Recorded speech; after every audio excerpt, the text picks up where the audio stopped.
sorry, sir. It's time for you to leave. And so it is.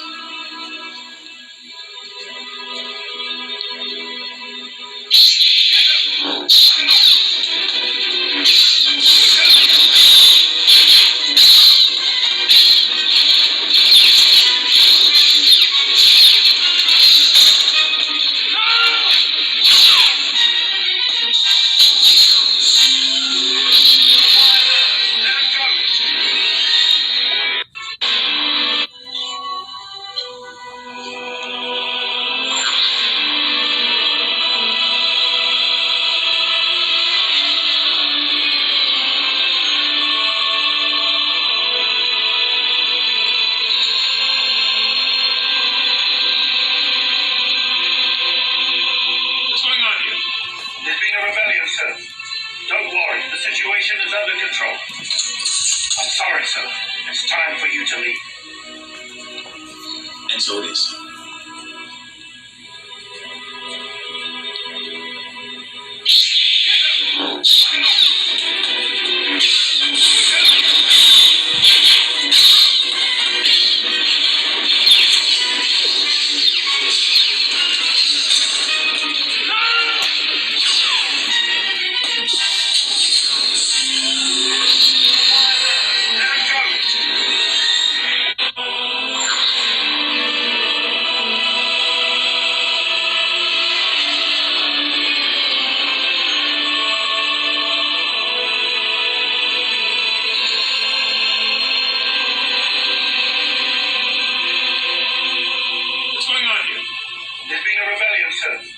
Don't worry, the situation is under control. I'm sorry, sir. It's time for you to leave. And so it is.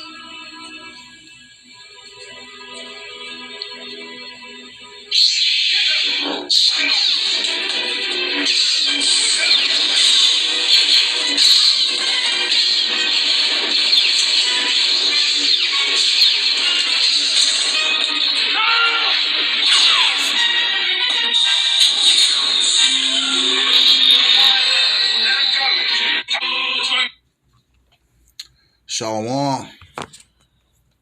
Shalom. First and foremost, I want to give all praise, glory, and honor to Yahweh, Ba'Shem, Yahushua, Ba'Shem, B'Kakadash. Yahweh being the true powerful name of the Heavenly Father, which means He is. Yahushua being the true name of His only begotten Son, which means He saves. The one that people in this world English call Jesus Christ. Ba'Shem, in the name, Rakah, Holy, Kodash, Spirit. I want to give double honors to the elder apostles of Great Millstone, along with the bishops, regional heads, and elders who rule well, and salutations and much love to the rest of you, Sir Aki, and pushing the word in truth and sincerity. This is the cleric Azar coming to you with another lesson. I am continuing in my lot to bring you my ongoing series from excerpts of Hollywood, This Factory of Perverseness, another observation of predictive programming and how art imitates life and vice versa. Just a reminder, the purpose of my videos is to show correlations. A correlation is an observation of a mutual relation or connection between two or more things. I use movies to extract or extrapolate a narrative. I'm not glorifying the Hollywood culture or life. I have a wide knowledge of films, whether they be foreign or domestic, and I just use them as an example or to bring out those similarities and those correlations. To quote Cecil B. DeMille, the greatest source of material for motion pictures is the Bible. I'm going to be calling this lesson, Sometimes It's Time to Leave. Let me get right into it. Basically, if you're not familiar with Star Wars, Revenge of the Sith, Part 3, the Star Wars saga, spoiler alert, okay? This movie came out, I want to say, early 2000s. Let me get the date for you. Salakia, I didn't have this prepared. Just going off the heart here. Star Wars Episode 3.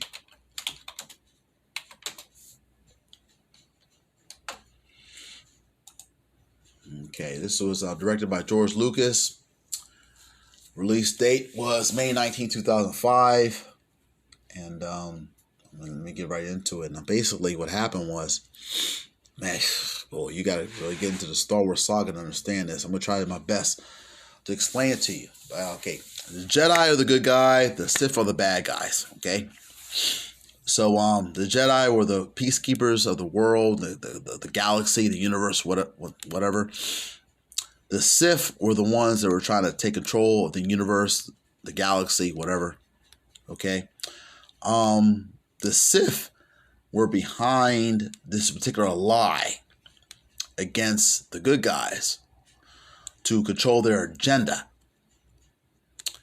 And this I kind of empathize with this particular movie because, just to give you a little background, the person who gave me my black belt, my second degree black belt, is from Lebanon. Okay. And the kids that I was teaching,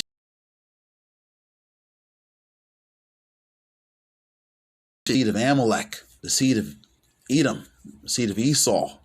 Okay. And basically, if you don't know the seed of Esau, Edom, and the seed of Amalek, hey, let me just get right into it. Well, I was teaching these kids how to fight, how to defend themselves. Okay. Eventually, I moved out of this particular area, and I moved to a different area, a whole nother part of Babylon the Great, and I started learning a different style. And then I started teaching kids from Palestine. Okay. And let me just tell you this. I'm not taking sides on this whole Palestinian and Israeli thing. But let me just say, both sides treated me not with the most respect. Okay. But I will say the Palestinians treat me a little bit better than the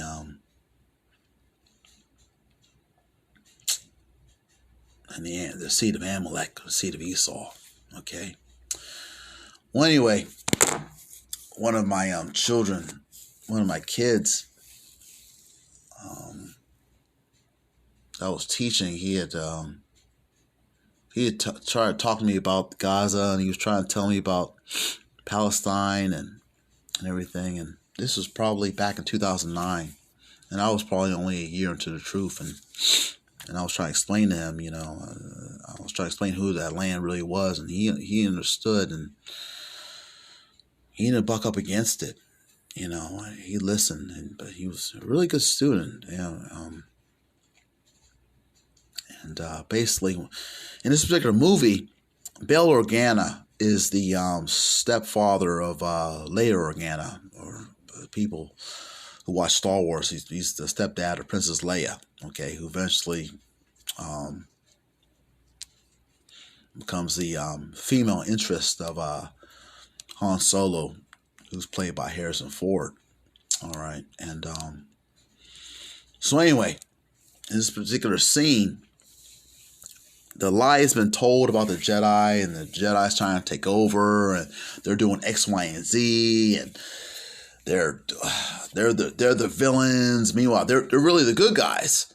Okay. And Bail Organa, he's basically neutral. He's not necessarily neutral, but he's for the Republic, meaning it's not revealed that the bad guys are being run by the Sith, which essentially are the bad guys. So the Jedi Temple has been, Order 66 has been declared, and the persecution has begun against the Jedi. And they're saying, well, the Jedi are the bad guys. These are the people that cause X, Y, and Z. We need to take these people down. And so the whole galaxy knows that, hey, we're going to go in this particular land. We got to take out these people. And so Bail Organa, who was a politician, he was in the Senate. He knew the Jedi Temple was being taken over, and he was friends with some of the high officials in the Jedi Temple. And he's like, well, what's going on? There's little kids here.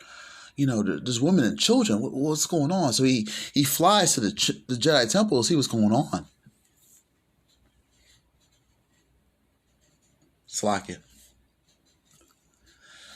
And when he gets there,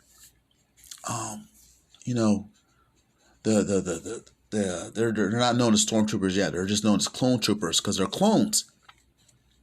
And they tell him, hey, there's a rebellion. It's time for you to leave. Like, that's why I played it for you 3 times. And he's like, Bail Organa's like, what's going on here?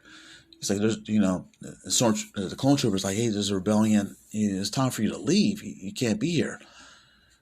And they put the guns up to him. And he's like, okay, well, so it is. And he turns to leave. And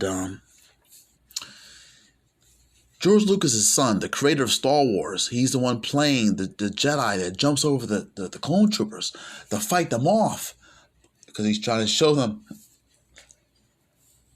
And you got to see different scenes. You got to watch like the Obi-Wan series, and you got to watch this movie. Because you see how the clone troopers have come into the temple and they're killing kids and they're killing women, and they're just, this is our orders. And so Bail Organa, he's witnessing this, and as he's leaving, he sees the Jedi youngling jump over the clone troopers because he's trying to defend what has happened, and and you see he's cut down by the clone troopers. And there's a joke in Star Wars lore about no, and I watched 4, 5, and 6 100 million times. It wasn't until like the conclusion of 1, 2, and 3, the prequel trilogy, that I understood like how many times, like when a character says no, it's a very important scene. So Bail Organa, who is he played by? I mean, bear with me just a moment, Salakia. Here we go. Jimmy Smits, okay? He's playing Bail Organa, and he's seeing the youngling try to fight the clone troopers, and he's cut down, and he's like, what's going on here? And he screams like, no! It's like the best, I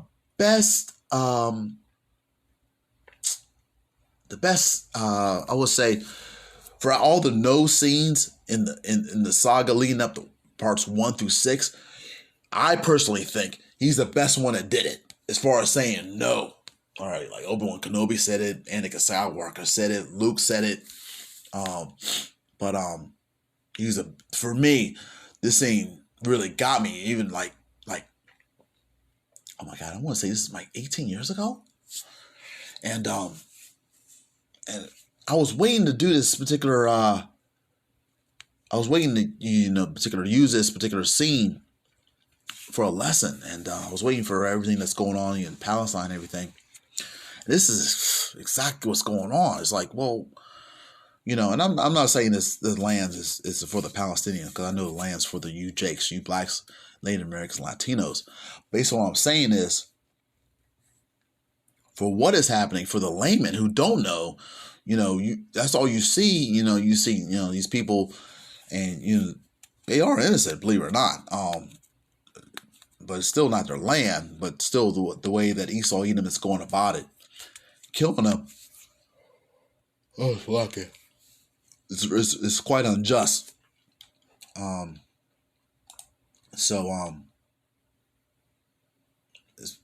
Organa shows some wisdom, and even though the guns were pointed at him, he eventually regrouped, and he got the people he needed to talk to help out the situation. Okay, but ultimately, in this particular reality situation, it's the Heavenly Father that's bringing these particular nations together to fight. All right, and they've been fighting, yes, for years, but this is the little different than usual. Okay, you got war on several different fronts. Okay, and you clearly see this is a genocidal situation. Okay, and I'm probably gonna have a part 2 on this, but I'm gonna just show you, because there's a map that I want to show you how what has been happening since the 1948ers have gotten to the land. And so Bail Organa, played by Mr. Smits, is basically saying, like, hey, listen, like, hey, what's going on here? And he's showing wisdom, and he's showing wisdom that, hey, I can't do anything about this, because he's not a Jedi. He doesn't have a blaster. He doesn't have a lightsaber, which is the sword, and so forth. And he's smart enough to get out of the situation. It's like it. So basically, this is how we gotta be in this truth. This whole situation with Chi-Town, Chirac, and just watching this, like, wow, this could have been handled so much better. I personally think, and most brothers think, this was a psyop and this was a false flag, and the ministry is going to get blamed, and they're going to use this because right now, that's a hot topic. Okay, but when Jimmy Smith played the Bail Organa character in Star Wars, he's trying to get down to the bottom of it and try to figure out, what's going on. And once he sees, the youngling, try to defend his family and try to defend his heritage and his nationality and his people, he's gunned down. And that's why Bail Organa is like, no, what's going on?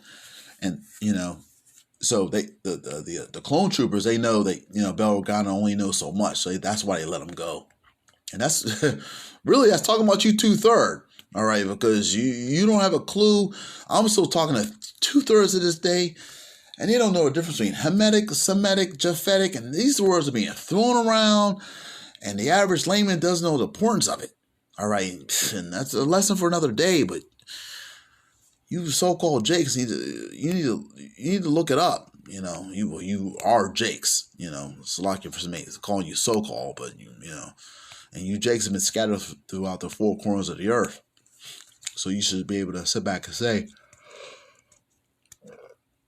especially if you're familiar with the scriptures and the truth, hey, something's going on with this, and we're definitely in the end times. Okay, and this particular movie, it's basically a representation of that particular time, because it's the end times of the Jedi, and it's the end times of this particular society. Okay, but Yahweh Shai, who you people are going to call Jesus Christ, he's going to return very soon to set things up right. And because, hey, we just got to get through it. All right. There's going to be a lot of judgment happening, and whole families, if not kids, being taken out. All right. According to Jacob's trouble. You can Google that. There's plenty of lessons online about Jacob's trouble. But we are in the end times, the last days, and these things are going to just kind of transpire. And we already know that as far as yesterday, Yemen has declared war against Israel. All right, and so be it. That's what that's the Heavenly Father orchestrating the steps of the heathen. All right, that's pertaining to Psalms 83, as far as the heathen that have made sure that Israelites will not wake up to the fact that they are Israelites. Okay, and basically, it's just, the point is, sometimes you're in this truth, and you get into a situation like this. One, you're not supposed to put yourself in a situation like this, like as far as like getting in front of a protest going on, and you're setting up shop, you're setting up camp.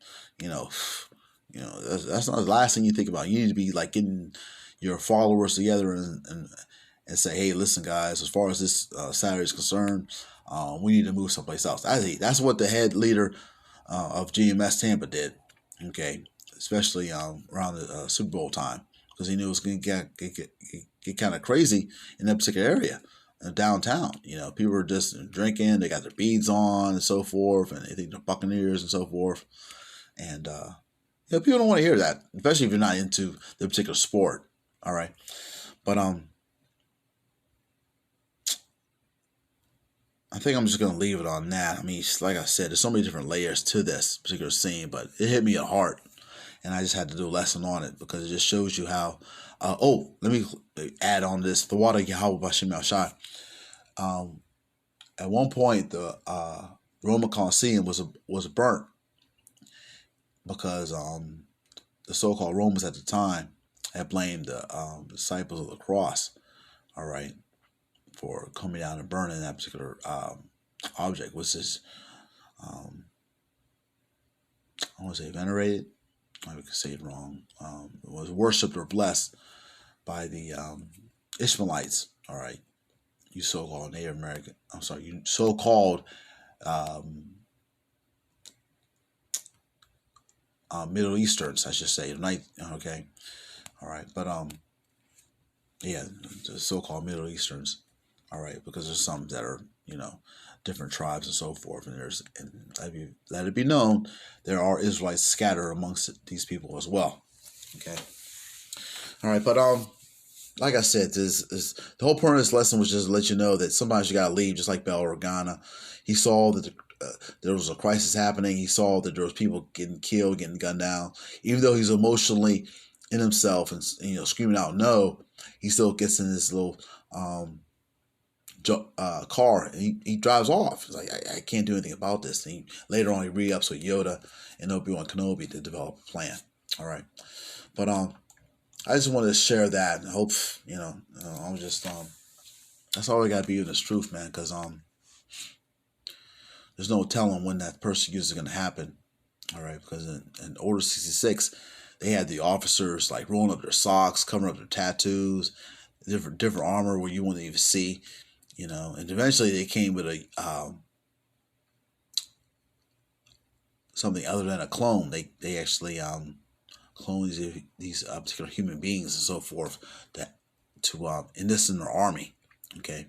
And who knows what's going to happen when they actually implement the regular juicy juice, because they with the numbers so low in the military and recruitment, they got to find a way to get people to do it, because people can watch YouTube, they can watch World Star, and they see what happened to their loved ones, and then when they came back from Iraq, and if Iran is 3 times the size of Iraq, most people don't want to go over there, okay?